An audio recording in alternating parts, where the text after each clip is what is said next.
Developing right now on Morning News Now, standing down. President Trump canceling plans for a new round of strikes on Iran after 2 nights of heavy attacks. Now the president once again signaling a deal to end the war could be close, but officials in Tehran say a final decision has not yet been made. It's a very strong memorandum of understanding. That is a little conceptual, but it's something that's going to get done. They've taken a pounding. They've taken a pounding like very few people could take, and they want to make the deal a lot more than I do. We are in Washington with the latest. Also developing a path of destruction across the Midwest after another round of severe storms. Now millions of people are at risk this weekend, and we're tracking record heat from the south to the northeast. Our friend Al Roker has the forecast. Plus, it's all systems go for SpaceX, Elon Musk's rocket company, set to debut on the Nasdaq today in a record-setting multi-billion-dollar IPO. What you need to know before you buy in. And cheers to all. This morning we are celebrating Pride Month back at a first-of-its-kind sports bar we first told you about a couple years ago. It's now getting honored on a national level. Feels fitting with us in such a sporty mood. I know, no kidding. The World Cup and the NBA Finals. Good morning, good And the Stanley Cup. And the Stanley Cup, that's right. We don't want to forget that. I'm Joe Fryer. And I'm Savannah Sellers. Let's begin this hour with the latest on the Iran war. President Trump says he has an agreement with Iran that the nation will never have a nuclear weapon. He says 10 countries in the Middle East are on board, but Iran has not confirmed that and says nothing has been finalized. This comes after the president canceled another night of strikes on Iran just hours after threatening escalation. NBC News Washington reporter Alice Barr joins us now with the latest. Alice, good morning. Good morning, Savannah and Joe. 2 U.S. officials tell NBC News that American forces were just about 3 hours away from launching new strikes inside Iran when President Trump called it off in favor of a deal that he says is going to get done, though it's not clear yet if Iran agrees. After 2 nights of attacks in the Middle East, there was relative quiet overnight after President Trump canceled another round of strikes and announced an agreement with Iran was taking shape. We just made a great settlement of the war with Iran.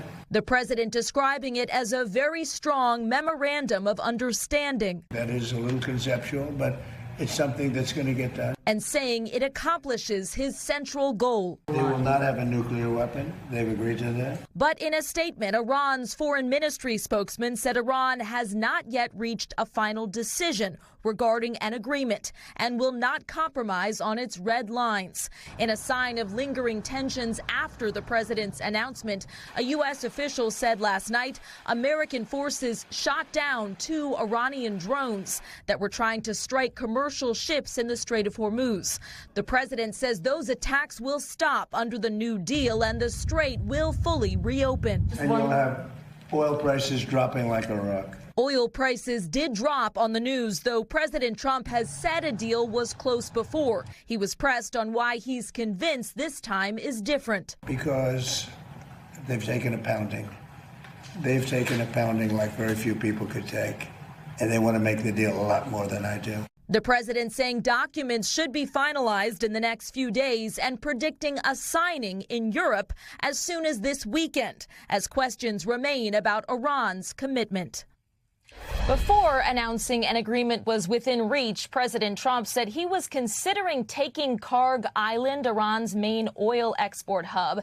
That would have been a serious escalation, and lawmakers in both parties were raising concerns about the potential for U.S. boots on the ground under that scenario. Savannah and Joe. Alice, also Israel says it is not a party to this agreement. That's the language they used. What more can you tell us?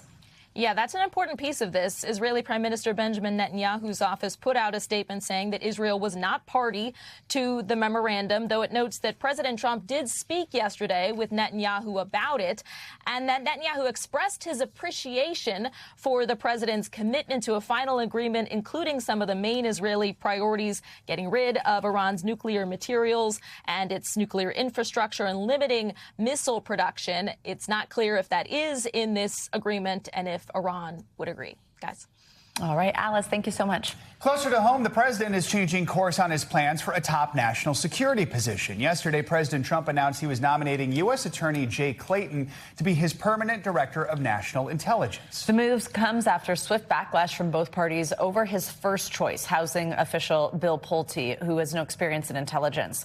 President Trump nominated Pulte just 10 days ago and said repeatedly that he'd only be in the role temporarily. NBC News legal affairs reporter Gary Grumbach joins us now with more on this. Gary, good morning. So President Trump selected Clayton under pressure from Republicans to choose a permanent pick for director, with Tulsi Gabbard, of course, leaving the position. What can you tell us about his background, and do we know if Bill Pulte will still be involved at all? Yeah, for the next few days at least, he's going to be the continued U.S. Attorney for the Southern District of New York. And in that role, he has prosecuted Venezuelan leader Nicolas Maduro and dozens of drug and sex trafficking cases. He's a lot of government experience. He worked at the SEC, also worked at a big law firm here in New York City. And he was actually recommended for the role by CIA Director John Ratcliffe. So clearly somebody who folks inside the intelligence world do like and appreciate. Trump did tell reporters yesterday that Bill Pulte will be staying in the role as an acting position until Clayton is confirmed, which could come as early as next week. Gary, this comes as the White House is gearing up for a different kind of fight. This is on the South Lawn on Sunday. The White House unveiled its setup for this UFC fight celebrating President Trump's 80th birthday and the nation's 250th. After weeks of construction, our viewers might have seen some pictures of this going up on the lawn. There is a lawsuit, though, seeking to block the fight from happening. What can you tell us?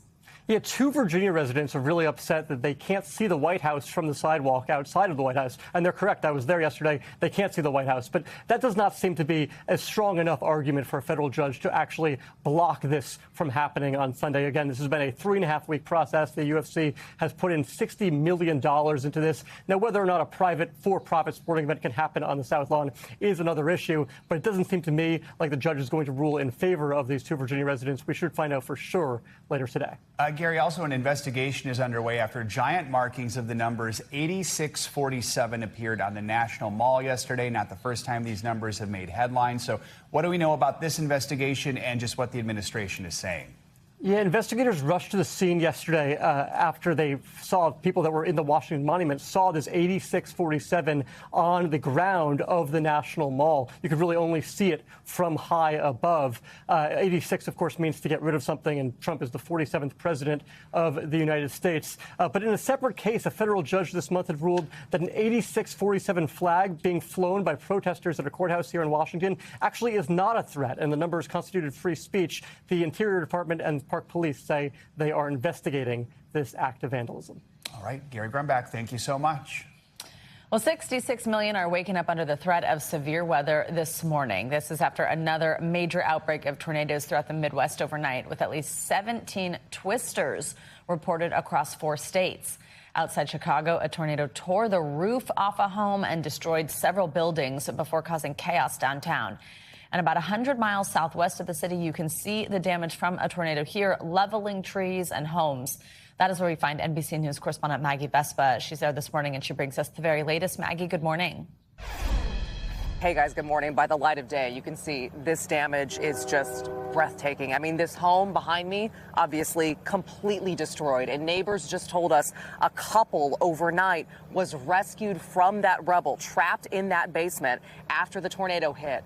And then you look just past it. It's not just this home. Home after home just left in pieces here. This entire area in this small city of Streator was completely ravaged by this twister. One man, we have video of the man being pulled from this home, from the rubble, spotted first by a photojournalist before eventually being rescued by police officers. It was an insane night here. No reports of any serious injuries at this moment, but of course, damage and assessments are still coming in. Meanwhile, back in Chicago at Midway Airport, both passengers and air traffic controllers rushed to safety as well as these severe storms rolled in. The wild weather causing thousands of flight delays and cancellations across the country. And these storms were widespread. We also saw damaging hail in Iowa and blinding rain from Wisconsin up through Pittsburgh.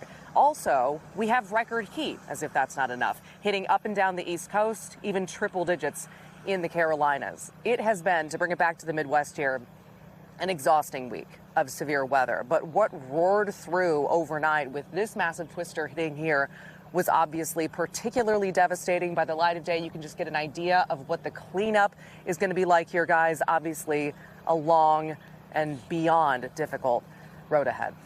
I'll send it back to you. All right, Maggie, thank you. And that entire system Maggie is covering is now headed east. So let's bring in our friend Al Roker for the latest. He's got that and everything you need to know for your weekend. Al, good morning. Hey, kids, good morning. And yesterday, so we had this big low pressure system up in Canada crawling across less than 10 miles per hour. And that created round of thunderstorms pinwheeling around that low pressure system. Well, here's what we've got. This afternoon, 66 million people at risk for dangerous weather, wind gusts of up to 60 miles per hour, isolated hail. The good news, the tornado risk low from Burlington all the way down into the Virginias. Now, here comes the next round of storms sweeping across the plains, bringing in heavy showers, thunderstorms, tornadoes possible, especially from Quincy, Illinois, Kansas City, down to Springfield. Possibility of those tornadoes, damaging winds and hail. And then we move into Sunday afternoon, and that threat now develops along the mid-Atlantic into the northeast, the Delmarva Peninsula. 23 million people at risk for wind gusts of up to 60 miles per hour. Good news again, hail risk low, tornado risk is low, so that's not so bad. Now, we talk about the heat. Anywhere from Albany, Boston, northern New England, all the way down to Wilmington, we are talking about high heat and humidity combining for heat index problems. Record highs possible stretching through tonight from Plattsburgh all the way down to Columbia, South Carolina. These temperatures combined with the humidity they're going to be rough, but also record breaking possibly for Roanoke, Virginia, Charlotte. Look for Raleigh, 102 degrees today, 96 in Elizabeth City. We make our way into today into the Northeast. Look at this. Concord, Mass. may see a record of 90, touch that record near 97. Scranton, PA, 91. A record of 92 in Hagerstown. Probably break that record as well. Rest of the country today, big fire risk out in the west where it has been bone dry. Plenty of sunshine along the west coast. Severe storms and record heat making their way through the Midwest and the northeast. Sunny and mild around the Great Lakes. Going to be gorgeous. A few showers in northern Texas. That is your latest weather. Have a great day, everybody. Back to you guys. Thank you, Al. All right, starting today, your money can shoot for the stars by investing in one of the most closely watched companies in the world. In just a few short hours, SpaceX will begin trading on the Nasdaq exchange in what is set to be a historic debut in the stock market. During today's initial public offering, Elon Musk's SpaceX and AI company will go public with an astronomical valuation of about $1.7 trillion. Could be a major test of just how much the artificial intelligence boom can generate stock demand. It's also a referendum on Elon Musk himself. Let's break this all down with Caleb Silver. He joins us here on set. He is the chief business editor of People Inc. and editor-in-chief of Investopedia. Caleb, as always, it's so great to have you with us on this one. This is big news here. They're set here, SpaceX is, to set its IPO share price at $135.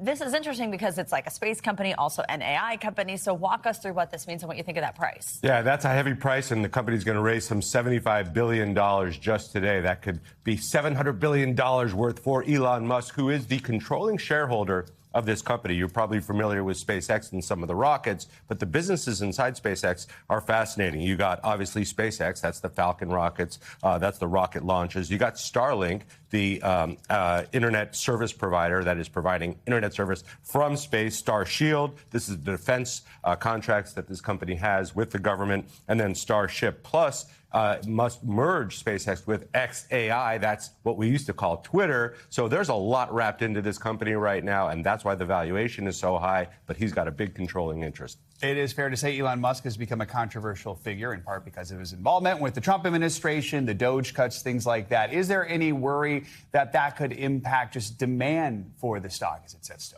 I don't think so. There's a lot of Elon Musk believers out there, people who have been betting on Elon Musk since he founded Tesla. Tesla was originally an electric car company, but it's really a battery company. And there are thoughts that he'll eventually merge Tesla with SpaceX and have this massive conglomerate that does battery-powered everything, robotics, robotic agents, plus space exploration. He's the key man risk. But if you've invested alongside Elon Musk over the last 15 to 20 years, you've done very well despite what you might think of his personality. So we keep on talking about how this is going to be big. Right now on our screen, it says set for the largest stock market debut ever. I mean, here's just how big it's set to be, 3 times larger than the last biggest IPO on record. What does that do to the market itself? Yeah, it puts a lot of new shares into the market. And plus, this is a company that a lot of people are interested in and want to invest in. The question is, are they going to sell some of their other investments to invest in SpaceX? And following SpaceX, we're probably going to get IPOs of companies like Anthropic and OpenAI. This could open the floodgates for a lot of new companies to come to the market that potentially could be the future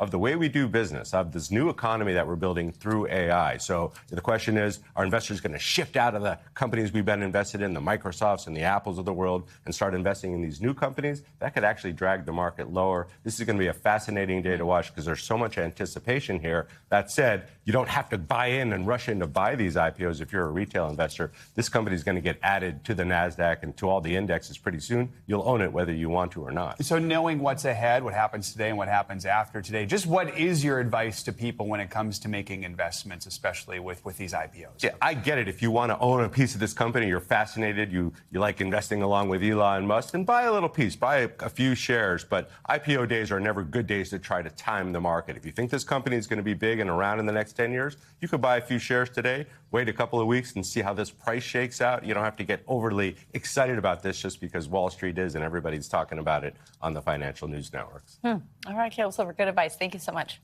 Hall of Fame golfer Phil Mickelson is now banned from his own country club over allegations of misconduct. Golf Digest reports that the 6-time majors champ is accused of making inappropriate physical contact with a female employee. An attorney for Mickelson denies the claim. NBC News correspondent Emily Ikeda has the details. Legendary golfer Phil Mickelson banned from his longtime club amid allegations of misconduct. Golf Digest reporting that earlier this spring, according to multiple sources, Mickelson approached the female employee at the clubhouse where he made non-consensual and inappropriate physical contact with her. The employee rejected his advances and reported the incident to supervisors at the Farms Golf Club. He was confronted with the accusation on the course and left the course. That's long served as a training ground for the San Diego native ahead of major competitions. When asked about the Phil Mickelson allegations, the Farms Golf Club outside of San Diego said in a statement to NBC News, following a staff member report of member misconduct, the club conducted a thorough independent investigation, adding this individual is no longer a member without naming him. It comes after Mickelson announced in April he would step away from competition for an extended period of time while tending to a family health matter, and on the heels of several controversies involving Saudi-backed Live Golf and gambling. But Mickelson's camp hitting back. A defamation lawyer who says he represents Mickelson telling Golf Digest there's a great deal of misinformation circulating. And a spokesperson for the golfer adding, any misunderstanding has been cleared up. Phil continues to attend to a family health matter and is uncertain when he will be able to return to professional golf. Emily Ikeda, NBC News. All right, we've also got some sad news from the art world this morning. David Hockney, arguably one of the most influential painters of the 20th and 21st centuries, died at his home in London on Thursday, according to his publicist. David Hockney was born in England, but spent decades working in Los Angeles, making images that captured the wealth and the sunshine of Southern California. He was also a prolific photographer, and in recent years was known for his interactive digital art pieces and drawings on his iPad. His last painting was a piece of graffiti on a museum wall that simply read, "Love, Life." David Hockney is survived by his longtime partner. He was 88 years old. We have much more to come here on Morning News Now. Later this hour, research at risk. Experts sounding the alarm on a new plan for government funding that could impact dozens of agencies. Why they say it threatens the integrity of their work. Up first after the break, World Cup fever kicking into high gear. We're going to have all the excitement from last night's opening match. That is next. Stay with us.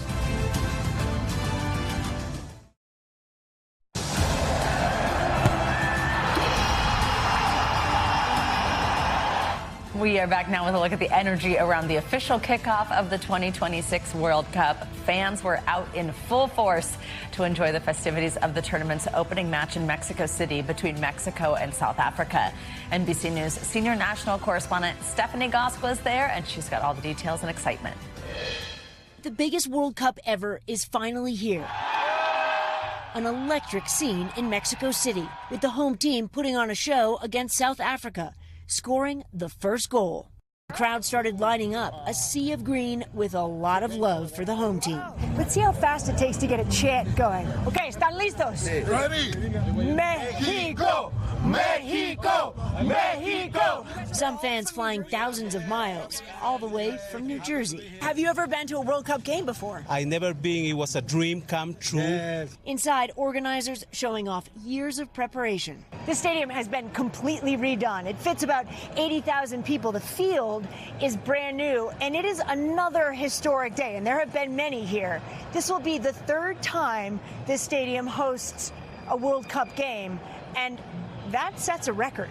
The Mexican government coordinating an enormous military and law enforcement plan. The crowds are pouring in, but also the country is not taking any chances with security. There are police, there are National Guard, some of them in riot gear.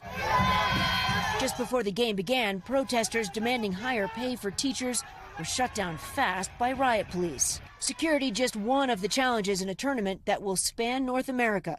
48 countries competing in 104 matches. LA will take center stage with the U.S. team facing off against Paraguay. In Mexico, the home team showing them how it's done, pulling off the first win of this World Cup. All right, thanks to Stephanie Gosk for that report. Well, South Korea won the second match of the day over Czechia. The final score in that match was 2-1. Now, as co-host of the tournament, the United States men's national team will kick off their World Cup bid today, as Steph just told us. They'll take the field in L.A. facing Paraguay in their opening match in the group stage. So this morning, we're taking a look at Team USA's chances. NBC News chief data analyst Steve Kornacki breaks it all down for us. How far can the U.S. go in the World Cup? Could they go all the way? Can they get out of the group stage? Will it be another early exit? We've seen those before. Well, let's break down what it takes to advance in the World Cup. So first of all, check this out. Of course, the World Cup is bigger than ever this year. 48 teams. It used to be 32, but there are 48. And you can see they're all divided into groups of 4 teams. There's the USA sitting in Group D. And so you play each team in your group one time, 3 games for each team, and the games can end in what? Well, obviously you can win, you can lose, but remember, there's no overtime in group play, so you can also have a tie. If you win the game, you get 3 points. If you lose, you get 0. If it ends in a tie, you get 1 point. Then they add up the total number of points at the end of group play for each team, and that's how they get the standings within each group. Now, that's a familiar thing to soccer fans. What's a little bit different at this World Cup is what happens next. It's the knockout round. In the past, that's been 16 teams that have made it there. It's like the March Madness-style tournament that ultimately gets you to the World Cup champion. Well, because you've got a bigger field overall this year, that knockout stage is now going to have 32 teams instead of 16. It's an extra round, and you can do the math. Typically in the past, the top 2 teams from each group have advanced to the knockout round, but we got 12 groups right now, right? So 12 groups, top 2 from each would get you 24 teams. Got 32 spots to fill here. That means that the other 8 are going to come from third-place finishers in group. The top 8 third-place finishers are also going to advance to the knockout stage. If you go 3-0 in the group, you get 9 points. It's airtight. You're going through to the knockout stage. But if it doesn't happen for the U.S. quite that way, well, you can take a little bit of solace as a fan. The bigger tournament does mean there are more opportunities to make it through to the knockout round. So a bigger tournament does make it more likely that the U.S. will get out of group play in 2026. All right, Steve, thank you. And what would this global tradition be without the fans? Billions will be tuning in and losing their voices while they cheer on their favorite teams over the next several weeks. NBC News correspondent Jesse Kirsch has a look at some of the unique ways hardcore soccer fans are showing their support. There's nothing quite like the FIFA World Cup, and one of the biggest reasons why, soccer's diehard fans. They're known as supporters, and they can be as fun to watch as the match itself. You really do see the supporters as being potential game changers. 100%. Absolutely. You're trying to give off the same level of passion that you want the players to give, and you want your opponents to feel intimidated. But make no mistake, trying to impact the game is serious work. Just ask Ryan Shira, maestro for the American Outlaws, a major U.S. supporters group that you'll see marching, drumming, and chanting all over the world. How much more are you having to do beyond just watching the actual game? I never get to watch the matches. I get to watch the matches the next day, or when we're back at the hotel, or I'm focused on the chants, the vibes, and the supporter section, leading the drums, making sure that we're bringing the noise and the energy for the full 90. And preparing for those moments can take weeks because of soccer traditions like giant handmade banners known as tifos. Planning it, designing it, and then tracing it onto like a very large banner. Sometimes it's assembled in parts, tracing, and then painting it and letting it dry. American Outlaws designer Ashley Taylor says these massive pieces of art can take hours to make, but they're only displayed in the stands for about 20 to 30 seconds. Still, tradition is tradition. When those tifos get unfurled in a soccer stadium, what is the message you're trying to send? It's a quick message to the team, to the fans, that we are always going to be there and that we just want them to be the best versions of themselves. Taylor says World Cup stadium rules can make it tricky to bring tifos to the tournament itself, but something you could see plenty of fans showing off this summer: Panini stickers, soccer's version of the baseball trading card scene. And as those stars chase glory, their remarkable moments on the pitch will seem that much more exhilarating thanks to some of the world's most fervent and organized fans. OUSU got what I need. This game ain't over yet. Put one more in the net. My hope in this World Cup specifically is to inspire that next generation of U.S. supporters to take the reins. And hopefully I've built a foundation and a blueprint for success so that people can take it to the next level. That opportunity kicks off now. Jesse Kirsch, NBC News. All right, coming up, disadvantage. Some Medicare patients say they're being forced to fight for their care. I was there 2 weeks when I got notified that I needed to make arrangements to leave. Could you walk unassisted? No. Could you walk with a cane? No. When we return, more on the challenges being faced by millions of seniors and the growing push for reform. This is Morning News Now.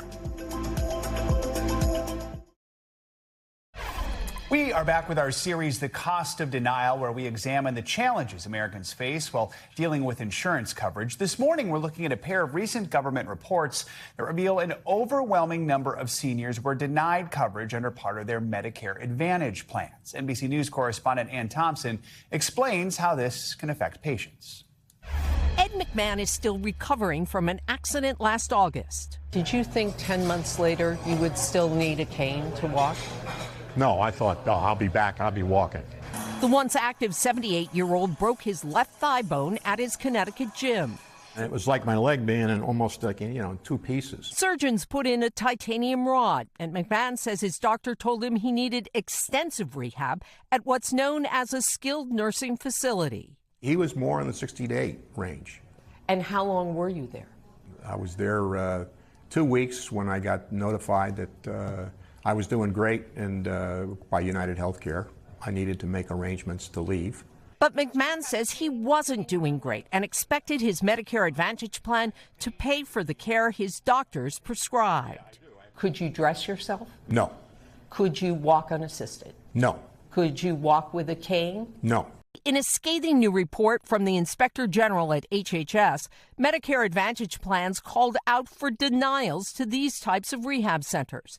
The report finding that on appeal, 95% of denials are reversed, an extremely high overturn rate that raises concerns that more initial requests should have been approved. HHS Assistant Inspector General Erin Bliss. When a patient is denied a particular service that their doctors think that they need, they may just go without that care. They may get a substitute type of care that's a lower cost or lower intensity. And while nearly every appeal results in a reversal, HHS found only 18% of patients even try. So did you appeal? Yes.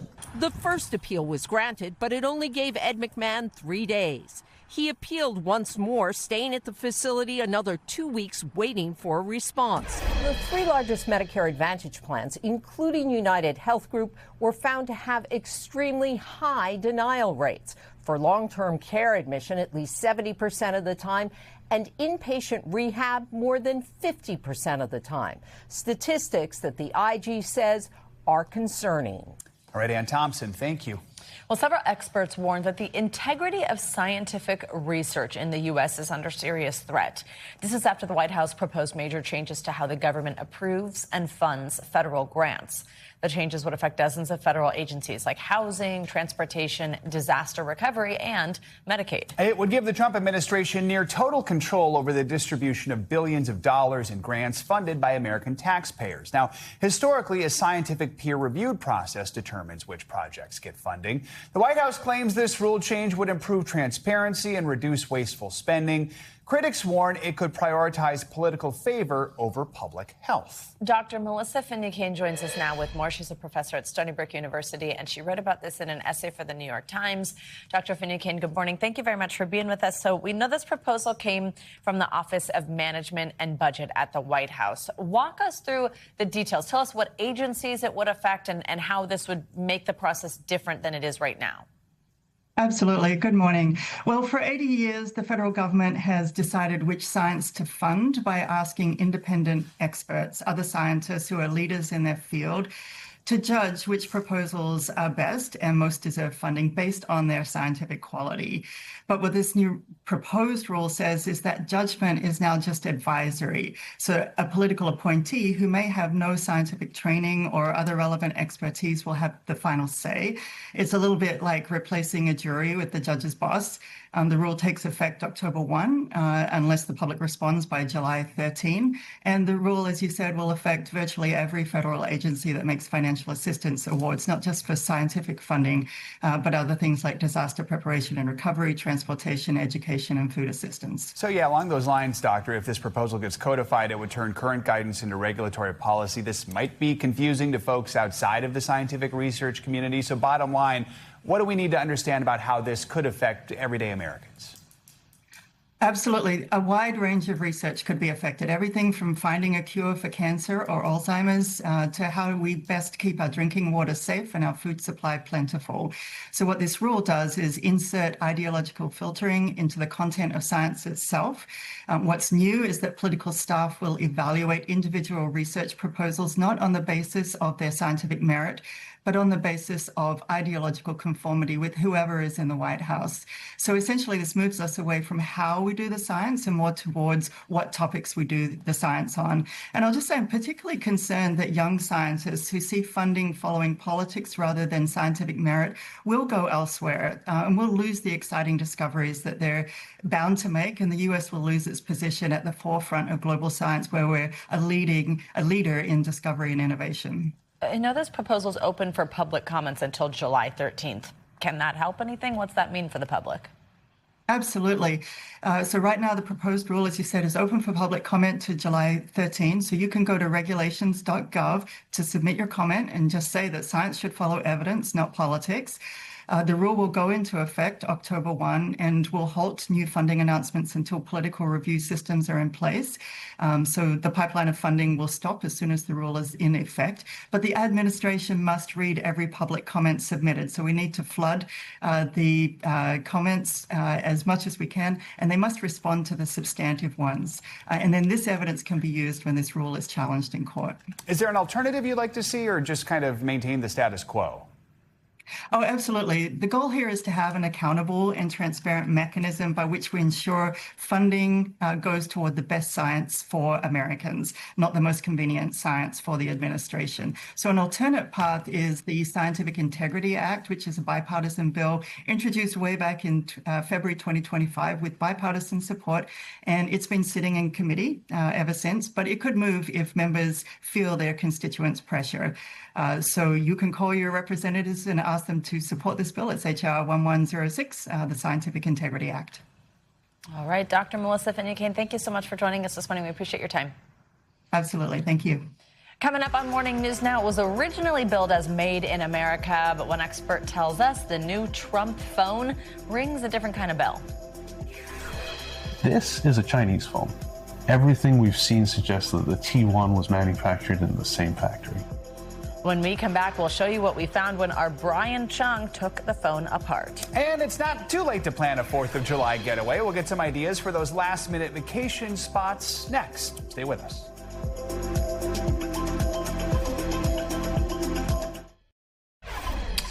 Welcome back. You may remember about a year ago, the Trump family first unveiled the T1 phone, a Trump-branded cell phone. Well, the device was initially marketed as made in the USA. But NBC News business and data correspondent Brian Chung put the gold case device under a microscope, and what he found might surprise you. Today, we're here to introduce Trump Mobile. It was an ambitious promise. We're going to be manufacturing the phones. A phone at $499 made entirely right here in the U.S. We wanted to see if that claim was legit. Thank you for your order, Brian Chung. Placing an order ourselves and waiting for months.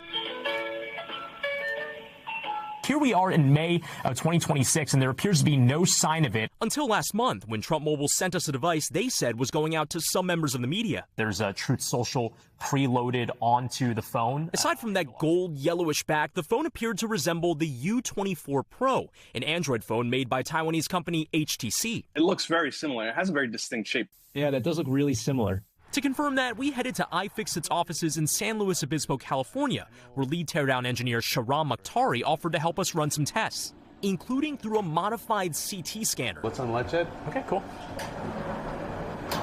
Okay, so there it is. Which gave us an inside look at the T1 phone's guts, which looked eerily similar to a scan that iFixit ran for the HTC phone. Without cheesing, tell me which one's which.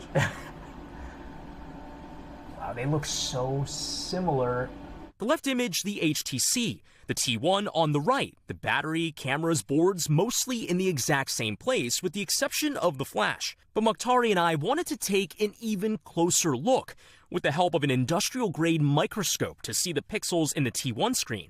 This is a pentile layout, and it's in Samsung's patented diamond layouts in particular. Definitely not made in the United States as far as I know. The same design seen in the HTC that iFixit ran under the same microscope. One more check to do, cracking it open. We're really going to test to see if this is truly just an HTC U24 Pro reskin for Trump Mobile. First off, I should remark that I literally see the word the Philippines. Breaking it down piece by piece, confirming that the parts are nearly identical to the HTC U24 Pro. The three cameras, as you point out, are in the exact same place. They're in the exact same spots. The boards are the same. Boards are going to be exactly the same, yeah. iFixit confirming that its parts are very much not American, as Trump Mobile originally promised. Does it look like this is a made in the USA phone? It's unlikely. Ultimately, you won't know unless you go to the factories, but this is a Chinese phone. Everything we've seen suggests that the T1 was manufactured in the same factory. The phone, initially marketed as made in the USA, now advertised as assembled in the USA. Following our tests, HTC did not respond to our request for comment. Trump Mobile did not respond to questions about the similarities or about what part of the T1's assembly is done here in the US. But our scans and teardown confirming these phones are the same, as punctuated by one final test. We're putting the HTC components in here. Yes, making a Frankenstein phone to prove that the phones are made of the same pieces. Holding the button, and now it says HTC. This is so funny. A photo on the T1 phone with the HTC U24 Pro board in there. That's right. Now it tells you that these boards are exactly the same, that they're fully compatible with all the components, which means they came out of the same factory by the same designer. No difference. No difference. Brian Chung, NBC News. With the 4th of July holiday right around the corner, a lot of us are looking to book a last-minute getaway. According to a recent survey by the travel website Going, 45% of Americans are planning to travel shorter distances and spend less this year than in years past. For more, we're joined on set by Katie Nastro, a travel expert at Going. Always good to have you with us because you often bring us good news. True. We've been reporting, the cost of flying obviously is on the rise. If you've tried to book a ticket recently, you know that. Does that apply to both international and domestic travel? Yeah, it's really interesting this year for the 4th. We're seeing a tale of two fares. You've got domestic up 17% year over year. Yikes, definitely hitting the wallet. But then you've got international prices are deflating for the first time. And that's good news for us travelers that maybe we're thinking of taking a trip abroad, but was not in the budget. because of everything that's gone on in the recent past few months. So we are seeing some deflation for the 4th specifically, down 3.8% year over year. Tell us about some of these top international destinations. Yeah, so in terms of international destinations that are trending, we have places like Guatemala, the Dominican Republic, but also some farther flowing places like Thailand, Vietnam. And this is all not necessarily most search, but most search growth. So people are really getting more interested in these destinations. And that's a signal to us, specifically for those destinations, that they're looking for affordability, as well as our most searched destinations. We have Canada and Mexico. Now that's also accessibility and affordability, but also the World Cup. I was just going to say. You know, exactly. This little thing called the World Cup is going on, and that's also playing into travel patterns of where people are looking to go this year for the 4th. How about if you decide you want to stay in the country here? What are some of the top places? Yeah, people are searching specifically for the Pacific Northwest. So you have places like Seattle. That's our most searched destination this year for the 4th. But then you have Portland, Northern California, like Oakland, but also Honolulu. Year after year, we see that. No way. Yeah, everybody wants a Hawaiian getaway. But yeah, that's really a signal to us, two things. You know, people are wanting to stay domestically, but also, or obviously because those are the domestic searches, but they're looking more so for places that have activations for the 4th, but also these World Cup matches are also occurring in that specific area for the 4th. So it's sort of no surprise that the little corner of the Pacific Northwest is trending. So that's why all the destinations you just listed are out west.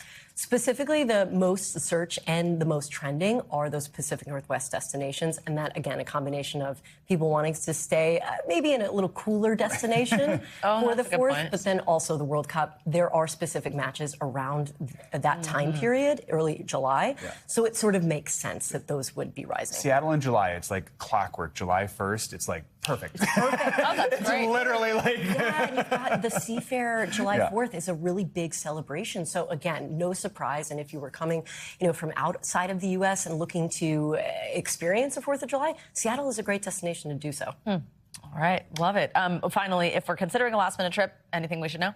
We want travelers to be aware, because the 4th falls on a Saturday this year, that Friday and Monday, if you're looking to take advantage of the 3-day weekend, those are going to be your busiest days.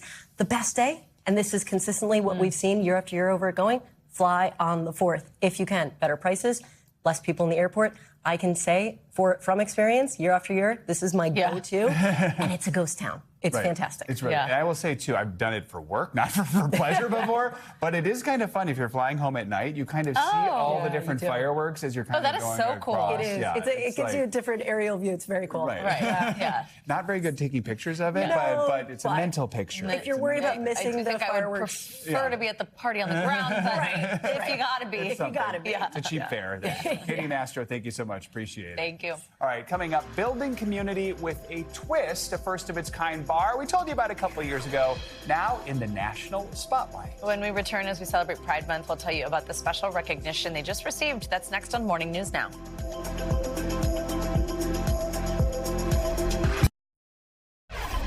Welcome back. During Pride Month, we're celebrating a place that's become so much more than just a sports bar. 2 years ago, we introduced you to a bar of their own in Minneapolis. It's LGBTQ owner opening a first-of-its-kind bar dedicated to women, sports, and community. Since then, it's become a neighborhood favorite. Now it's getting national recognition, recently named USA Today's best local sports bar.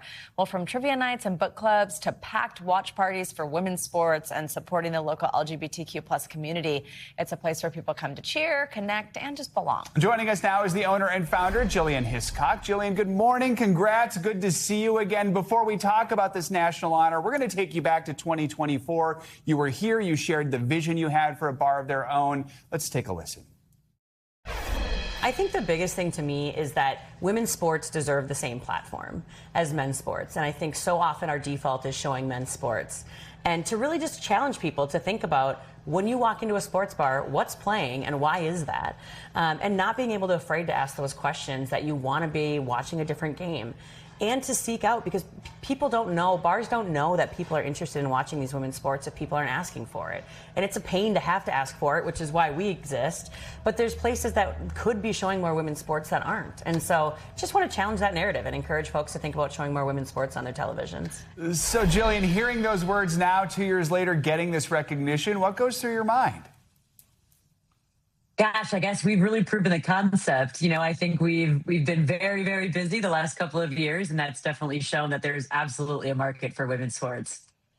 Your calendar is absolutely packed, as we understand it. You've got trivia nights, you have book clubs, and then, of course, women's sports watch parties. But it's clear that this is not like just a place to grab a drink and watch a game. It's like this whole community, as we said, somewhere for people to belong. Why was it important for you to establish a place like that? I think really at the end of the day, people just want to be in a place where they feel like they belong. And so we've been really intentional about trying to create that space for our guests. And that comes down to everything up from our physical space to the staff that we hire to how we build our programming and different community events that we have. So we know that especially the queer community in the Minneapolis area has been needing lots of love. There's a lot of things happening in the world that are telling us different things. And we want to make sure that we can be a place where people are really feeling like they are supported. And in the meantime, they get to watch some pretty incredible women's sports. As more people have heard your story, I have to imagine they've reached out to you. There's been interest in opening similar bars across the country. What have you heard, and what's the advice you give someone hoping to replicate the community you've created there? Yeah, the growth in women's sports bars has absolutely been insane. We've seen from being third to all the way now to having almost 20 different women's sports bars open around the country. And I think that really, again, just goes to show that there is a market for women's sports and that people want to watch this stuff.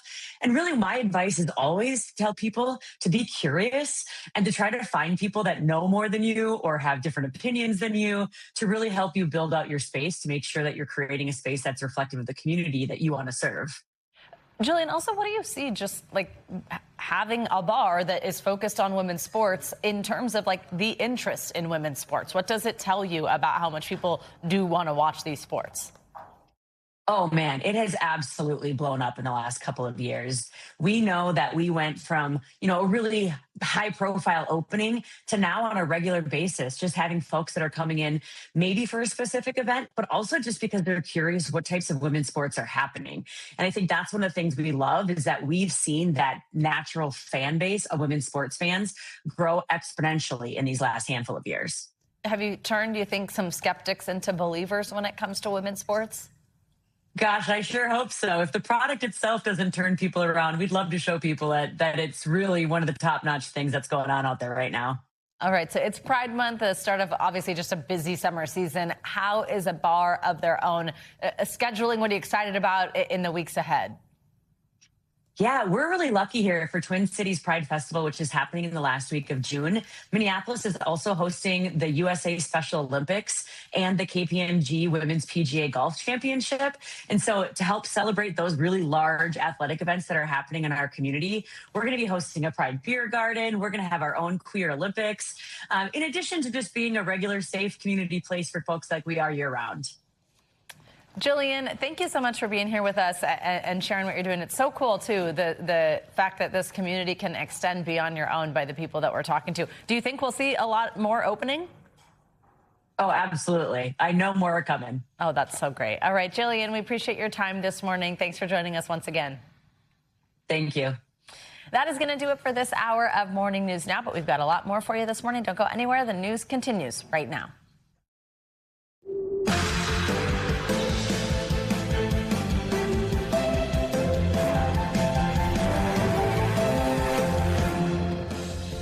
Right now on Morning News Now, Midwest mayhem, utter chaos from Mother Nature ravaging the Midwest overnight as that dangerous swath of severe weather affects millions across the heartland. Our Al Roker is tracking it all ahead of your weekend coming up. Also this morning, changing course, an 11th hour strategy shift in the Middle East, coming straight from President Trump, calling off planned strikes on Iran hours after threatening a new escalation. Instead, the commander-in-chief is signaling a nuclear deal is imminent, even though Tehran says they're not yet on board. We'll have the latest in a moment. Plus, to the moon, it's expected to be an astronomical day on Wall Street with Elon Musk's rocket company SpaceX set to go public in what could be the world's biggest ever IPO. And that could lead to Musk going from being the world's richest man to humanity's first trillionaire. We'll explain why that's leading to fresh backlash. And World Cup fever is descending on North America ahead of Team USA's 2026 debut in LA today, facing off against Paraguay. But how will they handle the pressure of a hometown crowd this time around? Lace up. We've got a full preview later on in the hour. Good morning and happy Friday. There's some good news. I'm Savannah Sellers. Joe's going to be back with us in just a bit, but we're going to begin this Friday morning with that devastation across the Midwest after days of severe storms. There are new reports of more than a dozen tornadoes grounding flights, tearing apart homes, and knocking out power overnight. At least 3 of those damaging storms battered communities outside of Chicago. And this all comes as dangerous heat is scorching the East Coast. NBC News correspondent Maggie Vespa joins us now with the latest. Maggie, good morning. Hey, Savannah, good morning. And by the light of day, you can see the damage here in Streator is absolutely devastating. This home, obviously, completely destroyed. And neighbors just confirmed to us this is the home where a couple was rescued from the rubble, trapped in their basement overnight when the tornado hit. And then you push past it, you can see it's not just this home, it's home after home. This area is completely ravaged as Mother Nature's wrath is really being felt across the U.S. Oh, my God. Overnight, multiple tornadoes tearing across the heartland. We're all completely safe. Funnel clouds barreling through fields. More than a dozen twisters reported across Indiana, Wisconsin, and Illinois. When it hit. I mean, it was like there was no time. In the small city of Streator, an entire cul-de-sac sheared right through, with multiple other homes destroyed. I think I got a broken leg. One man injured and trapped under the rubble. I think it's this piece here. This one here. Spotted by a photojournalist before being rescued by police. In nearby Dwight, Illinois, the violent path of another tornado visible for miles. While at Chicago's Midway Airport, there's a tornado warning, so we're evacuating the tower. Both passengers and air traffic controllers rushed to safety as severe storms moved in. The wild weather causing thousands of flight delays and cancellations across the country. That's an EF3 right there. The twisters, part of a string of storms moving through the Midwest Thursday, battering cars with hail in Iowa and flooding roads, bringing blinding rain from Wisconsin all the way to Pittsburgh's PNC Park. And it's not just severe storms wreaking havoc. I'm burning right now. The East Coast battling brutal heat with record temperatures from New Jersey to North Carolina, where it reached 101 degrees. Some schools on New York's Long Island even letting kids go home early. And my daughter does not have AC in her classroom. Americans trying to keep cool with the dog days of summer approaching. And back here in the Midwest, you can see there's another one. There's another home completely destroyed by this tornado. Again, this whole area was just ravaged by this thing. Hundreds of thousands across the Midwest also without power. If there is some good news this morning, it's that beyond the man who you saw in that video who was pulled from the rubble here, we don't have any other reports of any serious injuries or deaths at this point. But again, looking at the damage, looking at the destruction, and thinking of the road ahead, the cleanup, it obviously is going to be a long one. Savannah. Oh, yeah, look at that devastation behind you, Maggie. Thank you so much. Well, for more on this, let's bring in our friend Al Roker. He's got a closer look also at our weekend forecast. Hi, Al. Good morning. Hey, kids, good morning. And yesterday, so we had this big low pressure system up in Canada crawling across less than 10 miles per hour. And that created round of thunderstorms pinwheeling around that low pressure system. Well, here's what we've got. This afternoon, 66 million people at risk for dangerous weather, wind gusts of up to 60 miles per hour, isolated hail. The good news, the tornado risk low from Burlington all the way down into the Virginias. Now, here comes the next round of storms sweeping across the plains, bringing in heavy showers, thunderstorms, tornadoes possible, especially from Quincy, Illinois, Kansas City, down to Springfield. Possibility of those tornadoes, damaging winds and hail. And then we move into Sunday afternoon, and that threat now develops along the mid-Atlantic into the northeast, the Delmarva Peninsula. 23 million people at risk for wind gusts of up to 60 miles per hour. Good news again, hail risk low, tornado risk is low, so that's not so bad. Now, we talk about the heat. Anywhere from Albany, Boston, northern New England, all the way down to Wilmington, we are talking about high heat and humidity combining for heat index problems. Record highs possible stretching through tonight from Plattsburgh all the way down to Columbia, South Carolina. These temperatures combined with the humidity they're going to be rough, but also record breaking possibly for Roanoke, Virginia, Charlotte. Look for Raleigh, 102 degrees today, 96 in Elizabeth City. We make our way into today into the Northeast. Look at this. Concord, Mass. may see a record of 90, may touch that record near 97. Scranton, PA, 91, a record of 92 in Hagerstown, probably break that record as well. Rest of the country today, big fire risk out in the west where it has been bone dry. Plenty of sunshine along the west coast, severe storms and record heat making their way through the Midwest and the Northeast. Sunny and mild around the Great Lakes, going to be gorgeous. A few showers in northern Texas. That is your latest weather. Have a great day, everybody. Back to you guys. All right, Al, thank you so much. Well, overseas this morning, President Trump is shifting his strategy on Iran. The president called off a new round of strikes yesterday, just hours after he said the U.S. would hit Iran very hard. Mr. Trump now says he has an agreement with Iran that they will never have a nuclear weapon. Now, Iran has not confirmed that agreement and says nothing has been finalized. NBC News chief foreign correspondent Richard Engel is in Jerusalem with the latest. Richard, good morning. President Trump is giving the impression that this is a done deal, that all that remains is to sign on the dotted line. But Iran says nothing has been finalized. The world is waiting this morning for Iran and the U.S. to sign the first phase of a peace agreement. Last night, President Trump made what sounded like a declaration of victory. We ended the war with Iran today. Earlier in the Oval, Trump said a memorandum of understanding between the U.S. and Iran is all but done. We just made a great settlement of the war with Iran, and we're going to be subject to finalization of documents, which should get done over the next few days. We'll probably have a signing maybe in Europe. Under the framework deal, Trump says Iran would commit to never make, buy, or pursue a nuclear weapon, and that the Strait of Hormuz would immediately open upon signing, potentially lowering oil and gas prices. But the president has said a deal is close before. We were very close to a deal. They want to make a deal so badly. And Iran says it has yet to finally approve even the first phase of an agreement. The foreign ministry spokesman telling Iranian TV, "I can tell you that the text is mostly finalized," blaming the Trump administration for adding turbulence to the process by changing its positions. And Israeli Prime Minister Benjamin Netanyahu, who says Israel wasn't party to the deal, has not agreed to suspend hostilities in Lebanon against the Iranian-backed militia Hezbollah. Iran has insisted peace in Lebanon is key to peace with Tehran.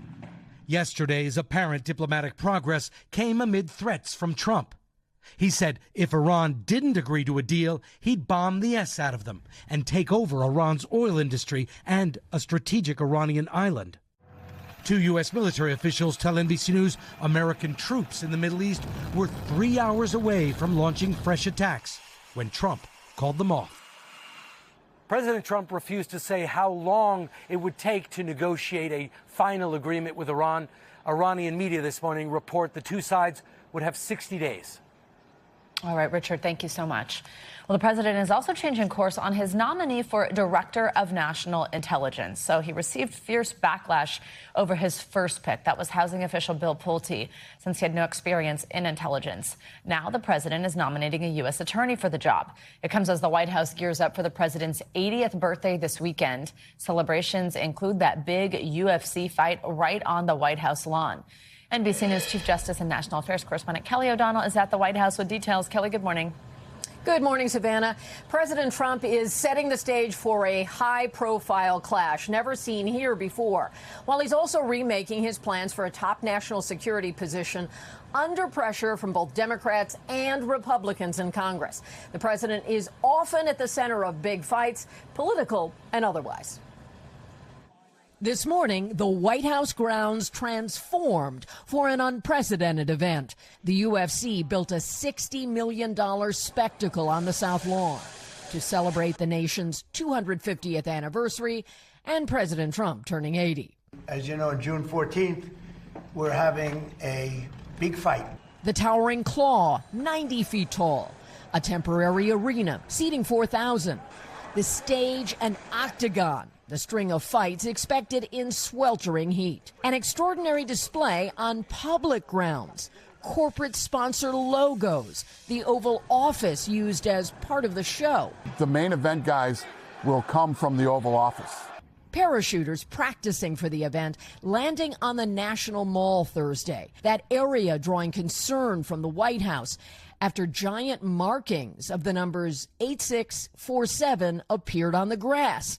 86 can mean get rid of, and Trump is the 47th president. Those same numbers at the heart of a criminal case against former FBI Director James Comey after he posted a photo of seashells arranged as 8647. Comey saying he did not intend any violent association. Now authorities investigating the numbers on the grass on the mall. The president also making a significant shift to a top national security position, taking a swift turn, choosing a permanent pick for Director of National Intelligence. Jay Clayton's an incredible talent, head of Sullivan and Cromwell. He was head of the SEC. He was now Southern District. But the president also wants close ally Bill Pulte, a housing official with no intelligence experience, to step in briefly. Pulte's appointment had set off alarms, even from Republicans. But I was quite certain the acting guy wasn't going to cut it. The president has said he wants Bill Pulte to reduce the workforce in national intelligence, despite having no experience in that sensitive area. Senators are moving quickly to get the permanent choice, Jay Clayton, confirmed as soon as possible, setting his hearing to start next week. That's a very fast pace. Savannah? All right, Kelly, thank you. Well, here in New York, Wall Street is preparing for what could be a record-setting day in the stock market. Elon Musk's rocket company, SpaceX, is set to go public for the first time today. And that is a move that could make the world's richest man quite a bit wealthier, giving Musk trillionaire status. NBC News chief business correspondent Christine Romans is here now with more on this one and what you should know about the public offering, what it means for Musk and also potentially for you. Christine, good morning. Hi, launch conditions are good today for SpaceX to debut on the stock exchange. Look, this morning, the SpaceX founder Elon Musk, already the world's richest man, on track to be the first trillionaire, making him richer than most companies and even countries. It's a nearly incomprehensible amount of money in the hands of one brilliant and polarizing person. Ignition. This morning, the value of Elon Musk's SpaceX set to hit the stratosphere, taking his own net worth along for the ride. And liftoff. The rocket and artificial intelligence company expected to go public on Wall Street with a record-breaking valuation of $1.77 trillion. As even Main Street investors get their first chance to own a piece of the business for $135 a share. We're embarking on a massive new growth phase, and we need capital for that. Musk, also the CEO of Tesla, already orbiting above his fellow tech titans. He could soon be worth more than Jeff Bezos, Larry Ellison, Michael Dell, Mark Zuckerberg, and NVIDIA's Jensen Huang combined, putting his personal net worth greater than the GDP of more than 170 countries and giving him enough to spend $1 million a day for almost 3,000 years. It's something that the world's never seen, which is why this is such a historical moment. But as Musk is set to become the world's first trillionaire, he's facing new backlash. There is no reason ever that one person should have that much amount of wealth. The South African-born entrepreneur made his first millions co-founding PayPal and used that windfall to create SpaceX. A cult of personality, Musk launched from Silicon Valley into politics, donating millions to the Republican Party and Donald Trump, becoming a trusted advisor and leading the now defunct Department of Government Efficiency, where he vowed to slash government spending. The chainsaw for bureaucracy. A move that drew much criticism. All as SpaceX's business boomed, securing a $2 billion contract with NASA to land astronauts on the moon. It also controls xAI, Musk's own artificial intelligence company, and Starlink, a satellite network that connects entire countries to the internet. Did you ever think there'd be a day when you'd see an IPO this size, a tech company this big? I never thought we'd see something this big. Either you love him or you hate him, but those that have bet against Musk on the public markets, that's been the wrong bet. All right, Christine, so much to unpack here, but I think one of them exactly is just this idea of a trillionaire. I mean, to say that that's a lot of money is an understatement, and I can't even really wrap my head around exactly what it means. You said a couple things in there that put it in perspective, but help us do that a little bit more and explain what it means for Musk. Okay, think about it this way. If you're talking about time, a trillion, how much is a trillion? Well, if you talk about 1 million seconds is about 11 and a half days. 1 billion seconds is 32 years. 1 trillion seconds is 32,000 years. Okay, let's talk. I know. So a trillion, it's not like million, billion, trillion, like 10, 20, 30, or 10, 100, 1,000. It's like really a big.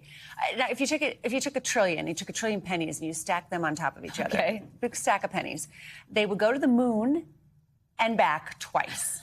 That's how much that is. And now, another thing to remember, this isn't just like a bunch of money sitting in a bank account for Elon Musk, right? He himself has pointed out a lot of this is wrapped up in equity of his companies.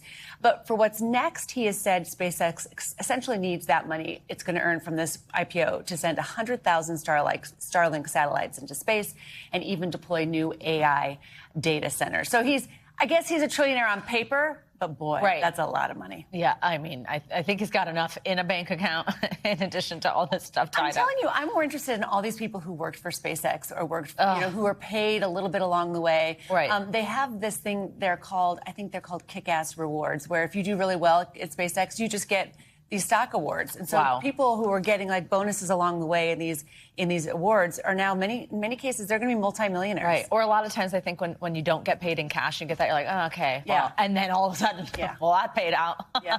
All right, Christine, thanks so much.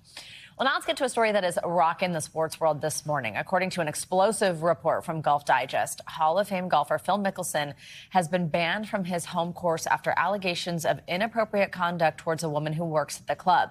Mickelson's attorney denies the claims. NBC News correspondent Emily Aketa has the details. He's one of the most recognizable faces in the sport. But Phil Mickelson's legendary left-handed golf swing will no longer be seen at the Farms Golf Club outside of San Diego. The three-time Masters winner kicked out following misconduct allegations, according to an explosive report from Golf Digest. The article revealing Mickelson allegedly approached a female employee inside the clubhouse earlier this spring and made non-consensual, inappropriate physical contact, according to the woman and multiple sources with knowledge of the matter. The female employee went to her supervisors, who assessed the situation, initiated a review, and at that point went out to the course to confront Mickelson with the accusations. At that point, Mickelson was asked to vacate the course and left the premises. A spokesman for Mickelson telling Golf Digest any misunderstanding has been cleared up, while a defamation lawyer who said he represented the golfer claimed to have video evidence contradicting the report but declined to provide it. During our investigation, we uncovered that no video exists at the club because where the incident took place, there are no video cameras. When asked about the Phil Mickelson allegations, the farm said they conducted a thorough, independent investigation and took decisive action, confirming the individual involved is no longer a member of the farm's golf club, without mentioning him by name. The last few years have been a roller coaster for Mickelson, who is widely considered one of the best golfers in history, with 6 major titles to his name. The following year, he made headlines for joining the controversial Saudi Arabia-funded Live Golf Tour. Then in 2023, a book written by renowned gambler Billy Walters claimed that Mickelson had bet more than $1 billion over 30 years. Mickelson, taking accountability at the time, writing online that he's gotten help and, quote, "I feel good about where I am now." The 55-year-old has only played once this year, missing the Masters and several live events due to a family health matter. Our thanks to Emily Aketa for that report. Now, Golf Digest did not name the woman, citing privacy. She has not publicly come forward. NBC News reached out to Mickelson's attorney and Liv for comment, but we have not heard back from either. Much more to come on this Friday edition of Morning News Now. After the break, we've got all the major moments from day one of the FIFA World Cup as we look ahead to Team USA's 2026 debut a little later today in L.A. Get those chants going. That's coming up next.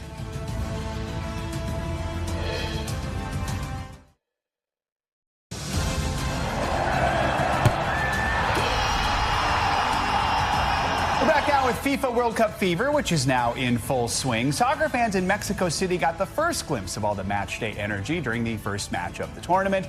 Mexico got things started yesterday with a victory over South Africa, while South Korea beat Czechia in a comeback win. And later today, it's the U.S. men's national team taking the spotlight. They will face Paraguay in Los Angeles for their opening match. NBC News national correspondent Morgan Chesky has more. The FIFA World Cup is the largest sporting event in the world, with millions around the globe cheering on their heroes for the next 39 days. A spectacle of pageantry and patriotism. From Shakira's pregame performance in Mexico to thousands pouring into FanFest at the LA Coliseum, football fever is clearly contagious. Inside the Coliseum, fans cheering for Mexico, the other home team. Rewarded with El Tri's dominating win over South Africa to kick things off. But today's main event, the big match between the U.S. and Paraguay. I can't wait to go see United States beat Paraguay tomorrow. Liam and Grace traveling all the way from Colorado Springs, calling this their Christmas. The last 4 years have been waiting for this moment. On a scale of 1 to 10, how tough getting tickets? 10. Worked a couple side gigs to pay for it, so... Comfortable sharing how much? So it's $2,000 per ticket. And you don't have to be at the actual game to feel the excitement. At watch parties like these drawing thousands, fans are soaking up every precious second. The U.S. men's national team hoping and expecting to surpass their last World Cup on home soil, reaching the round of 16 back in 1994. We should expect this U.S. team, given the talent, given the depth, given the experience, to win this group. With expectations sky high, the stars of Team USA say they're ready. I think our chemistry, our bond is what's going to carry us over other teams. For American players used to competing overseas, having that hometown crowd can give an edge when they need it most. Now having a World Cup on home soil, it really is something special for us. Memories made every 4 years, lasting a lifetime, and then some.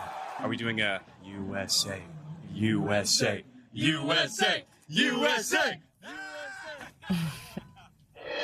All right, well, now we are lucky to be joined by Taylor Twellman. He's a legend of the New England Revolution in the MLS, a former national team star and now lead MLS analyst. Taylor, thank you so much for being here. This I'm is a legend in my own mind here. I'm a legend in my own mind. That is not true. Exactly. You are here because you are a legend, and we're lucky to get to talk to you. So let's talk about the United States' big debut later on today. What are you looking for? What do you think? How are we going to do? It's crazy to think it's actually here. We've been talking about this for 8 years about hosting the World Cup, and then once the groups kind of were put together and you saw how it played out, a lot of people, including myself, were happy with the group that came. It's a favorable group. Now, Turkey winning the playoff, becoming the third team, it's not a foregone conclusion that they win the group. However, you're in your own backyard. Right. You're at a home World Cup.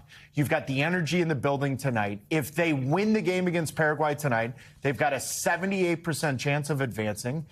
And then if they beat Australia, they win the group. And guys, I'm going to make this real simple. If the United States wins the group, they play a third-place team out of the knockout stage. They could get to the quarterfinal, but it's imperative that they win the group. So what are the expectations? What does success, obviously everyone wants to win, but realistically, what does success look like? Joe, it's a great question, because as Americans, we all think in every other sport, in every other endeavor, we say, no, we want to win. We want to win everything. Obviously, the players are going to try to win this thing. Absolutely. But success has to be measured in different ways. If you think about the world, there's only been 8, 9 countries that have won, and 2 of those won World Cups before there were even 20 teams in a World Cup. So you've got to have perspective. Real simple, it's quarterfinal or bust for me. If you win your group, as I just said, then you've got a third-place team. You can then avoid a top 8 team in the world until the quarterfinals. I just believe because you're at home, and this is a golden generation of players, I think you should win your group and go to the quarterfinal. The U.S. hasn't hosted since 1994. I was 14 years old. Thank you for bringing that up. I know. I was 3, I guess. Awesome. I'm not playing this game. I'm not sure you would have had 14-year-old Taylor Twelman on the show, but 3-year-old would have been hosted. Exactly. Okay, but there has been so much that has changed around just the energy of soccer in this country. What do you think the legacy of this World Cup becomes with the United States participation? I could do an entire podcast on this. I could do 4 hours on this because so many people are saying this is the defining moment. And I shake my head and it kind of makes me angry because I'm like, well, wait a minute. So everything after the World Cup is done? The 94 World Cup, we didn't have Major League Soccer. We now have 30 teams in Major League Soccer. We've had 30 years of Major League Soccer. We've now got stadiums coming in New York City and Chicago and all of this. So I think it's more eye-opening. I think 45 countries are coming to this World Cup, and they're going to see what we've done over the last 32 years. They're going to see our culture. They're going to see the infrastructure. They're going to see the fact that I'm on your platform talking about a sport that 32 years ago when the World Cup was here, they would have never done that. And so this is more eye-opening than defining because the next 32 years is going to be really special. Real quickly, obviously, we keep talking about Spain and France as the favorites. In your mind, is that it? I mean, who do you think is the best shot? Those two teams could have two teams in the World Cup, and they both would get to the knockout stage. They're that talented. However, it is really going to be the team that manages injuries, and how many games do they play in domes? 5 stadiums are climate control. So Dallas can be 104 degrees outside, but that stadium is going to be 72 degrees. Up until the quarterfinal, do you know who plays the most climate-controlled games if they control their own fate? Argentina. So keep in mind, watch that as it plays. If you're playing Atlanta, Houston, Dallas, L.A., and Vancouver, that will have a little bit of an impact on how far you go. But Spain and France are the most talented. Wow. This is why he's a legend. I know. Gosh. In my own mind. Great point. Taylor, thank you so much. We appreciate you being here. Exciting.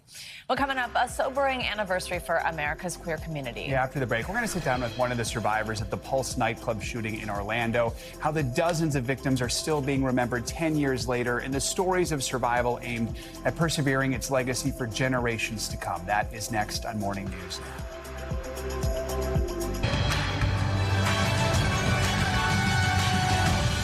We're back now with a closer look at what's making news in the world of politics this morning, starting with an update on Florida's Republican-drawn congressional maps. NBC News legal affairs reporter Gary Grumbach joins us now with more on this. Gary, good morning.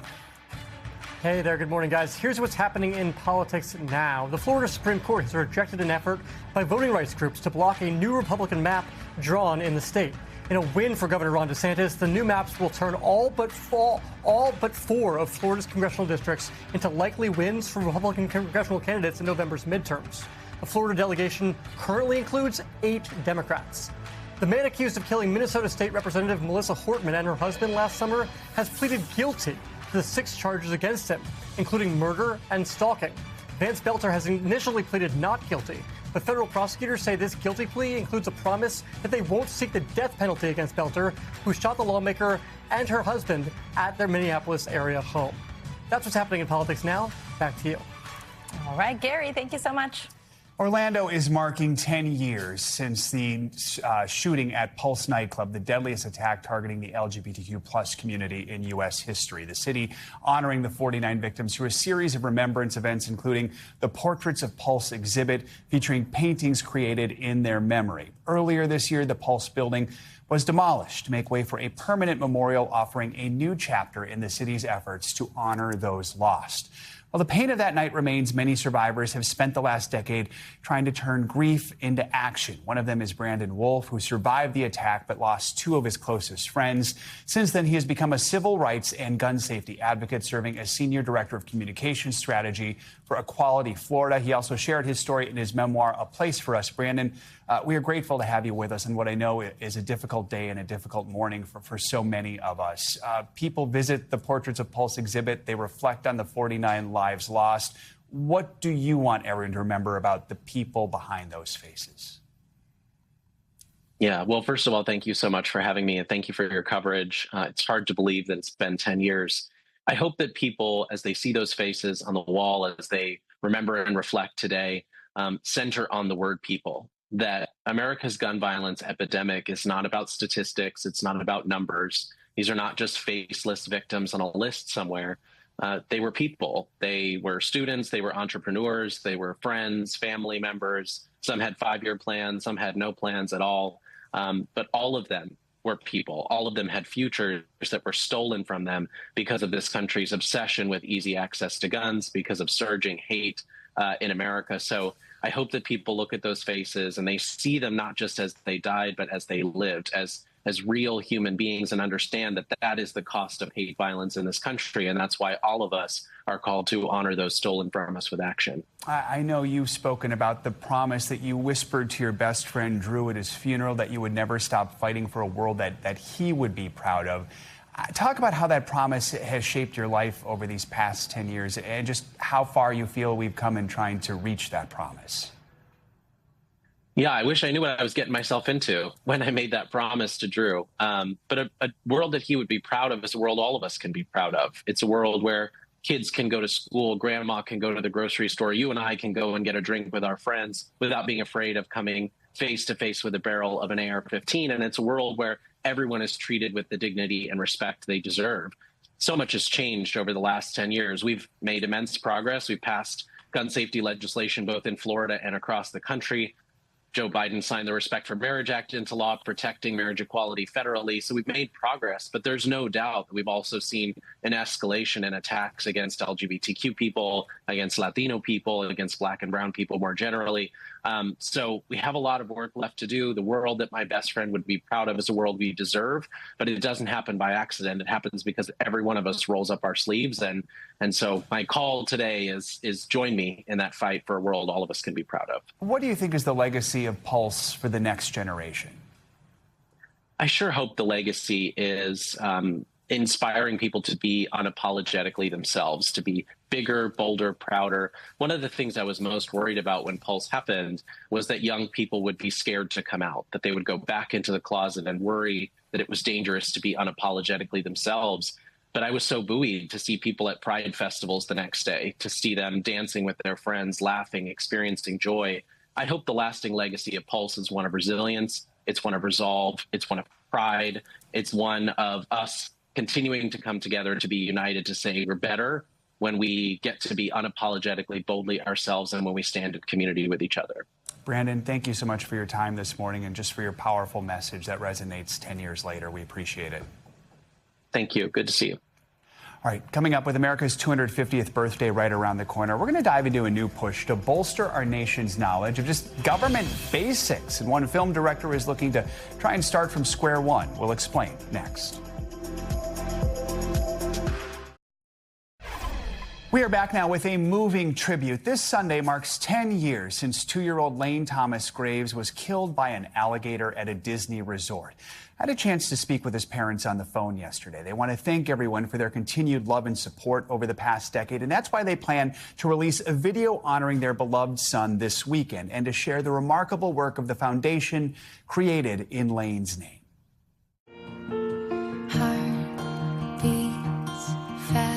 The 9-minute video feels like a scrapbook, documenting not just the 2 years, 9 months, and 11 days that Lane Thomas Graves was alive,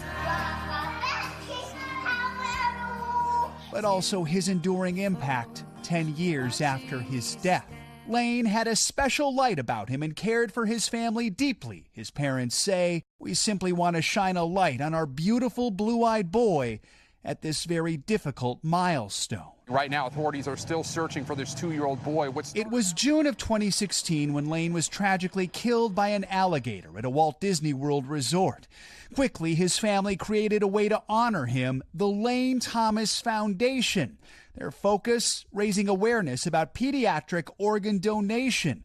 Right now, more than 2,200 children are on the National Transplant Waiting List. We promised him at his wake we would turn this tragedy into good for many families. The foundation also offers financial assistance so parents can leave work to care for their kids and not have to worry about non-medical expenses like rent or car payments. To date, they've helped about 200 families. I want these parents to be able to fight for their children because every parent should be able to fight for their child. Their cause has truly become a family affair.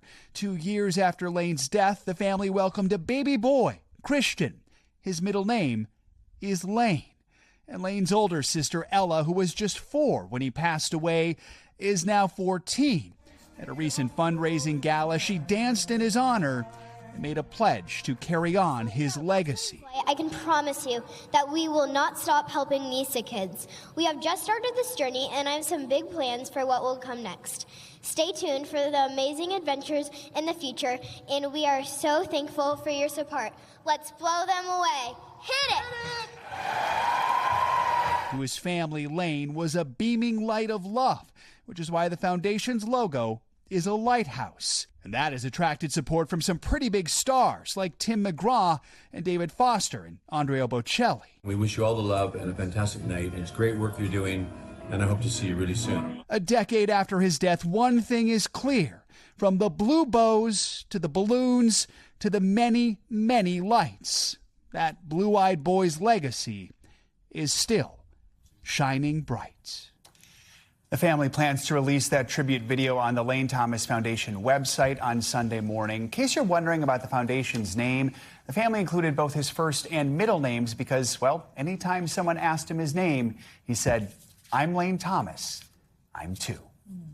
Wow, what a great look back. Well, we're just weeks away from America's semi-quincentennial. Next month, several nationwide celebrations will kick off to commemorate 250 years since our forefathers signed the Declaration of Independence.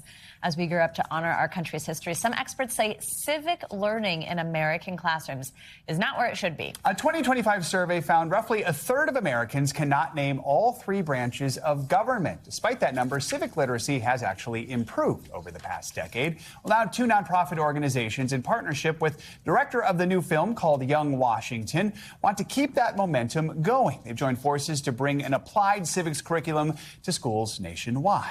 Two of the people leading that initiative are joining us now live in studio. David Robb is the president of the Bill of Rights Institute, and John Irwin is the director of Young Washington. Good morning to both of you. Thank you so much for being here. Good morning. I want to start, John, on the film at Young Washington. It hits theaters on July 3rd, and it's a look at George Washington. It's going to teach us all something. Why do that? It started actually here for me. I was working in New York. It was probably a decade ago. Couldn't get into Hamilton, obviously. And I'm like, I'll rage against this injustice by reading 30 books, you know? And so I started with Chernow's Hamilton and Washington, and just I got hooked.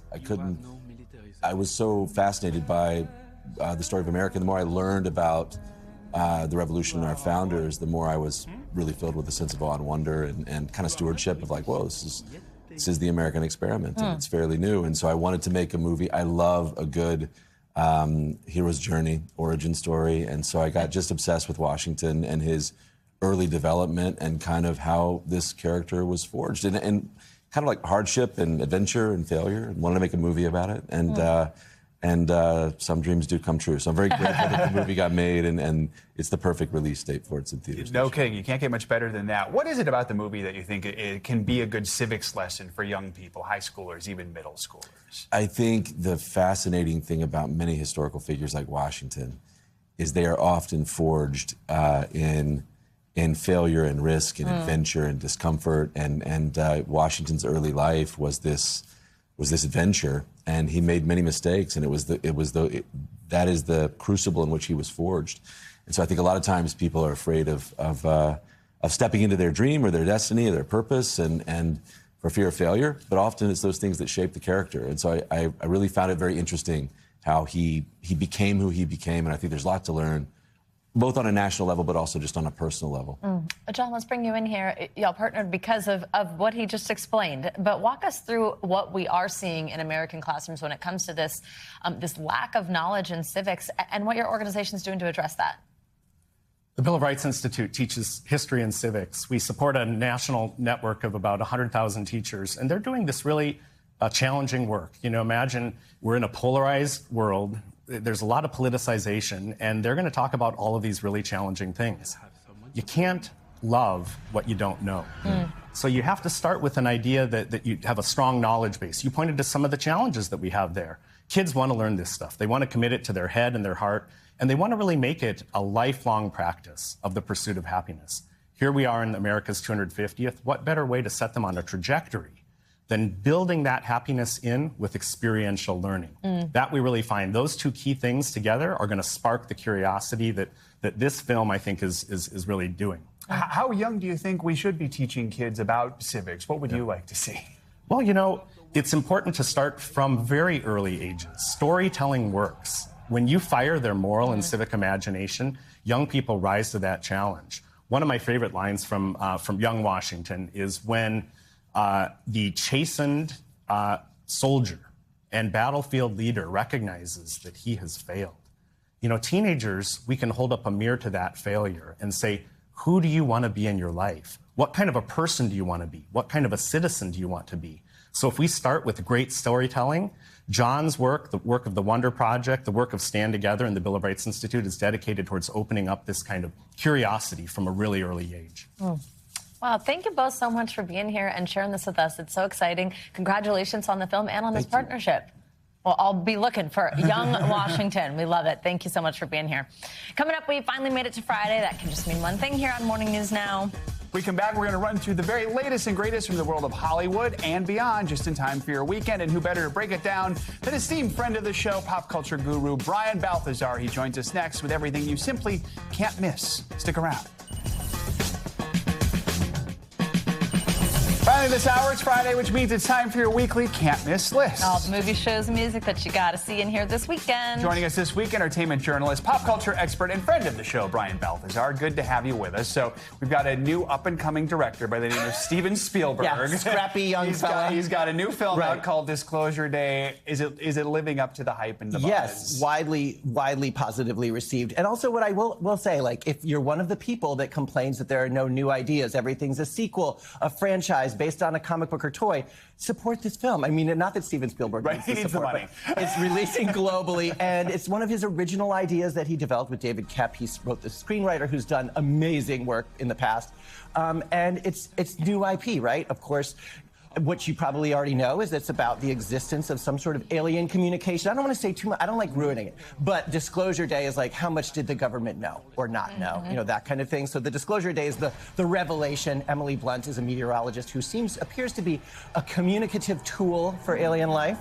And that's all I'm going to say. Go see it, but I think it's going to be a big blockbuster. It's just like such a fun experience to go to a theater and see this like big budget movie with these huge movie stars. This is a movie. And we'll never look at Angie Lastman the same way Exactly. again. No, I know. Well, it's funny how big a piece local news plays in the movie as a newscaster. Yeah. I really recommend it. All right, next up, also in theaters, Stop That Train! !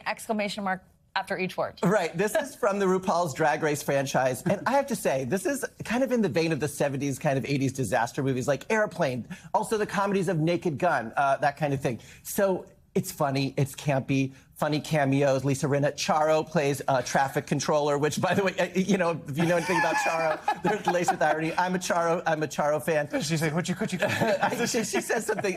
You've got to see it. What's interesting about this universe that the Drag Race has created, and obviously you can see that there's a train emergency that's happening here, is they pitched RuPaul's Drag Race for 7 years before they got a go on that. And to look at it now, this kind of worldwide thing, and now breaking into this cinematic world, it's a big deal. And Chris Cornell there. True. This is campy, kitschy fun. Matt Rogers. It's not to be taken seriously. Expect some sexual innuendo or not even innuendo. Let's forget it. It's like when you hear the president's name. Over the head with it. It's like, but it's fun and funny, and I think it's going to bring back this kind of film. I love it. Yeah. All right. The flip side of that, we've got a nature documentary. This one's on NBC and Peacock. It's called Surviving Earth. It looks visually stunning. Yeah. It's a metaphor for today as well. But it's kind of science meets cinematic storytelling and technology. You know, it retells with startlingly beautiful detail species in prehistoric time that were faced with catastrophic changes in the ecosystem. Which ones survived, which ones adapted, which ones perished. And I mean, look at these images. This was years in the making, from development to planning to execution. 8 episodes, I believe it is, and it's going to be on Peacock, as you said, and NBC. Wow. Just well worth the watch. I was really into that Netflix Dinosaurs one, so that seems like it'll be similar. All right, let's talk new music. Olivia Rodrigo. I mean, she's got a new album out. This is going to be huge, I'm sure. It's a good one. I had to read the title because it's a great one. Something like... You seem pretty sad for a girl so in love. Yeah, it's a mouthful. And I have to say, there's something about a third studio album where an artist who has a little bit more security and a little bit more independence to express themselves. This is a beautiful arcing story of love Love, Lost and Found, and it's really good. It's a really good album. Oh, amazing. Yeah. Love that so much. I love her. And it's a so bit of a I'm different excited to sound hear. for her. She got a little experimental in there. Yeah. Okay. She's growing. Wow. Yeah. I like the title. She's maturing. Yeah. Brian Balthazar, as always, thank you so much. Thank you. Appreciate Great it. to see ya. That's going to do it for this hour of Morning News Now. Stay with us, though. The news continues right now.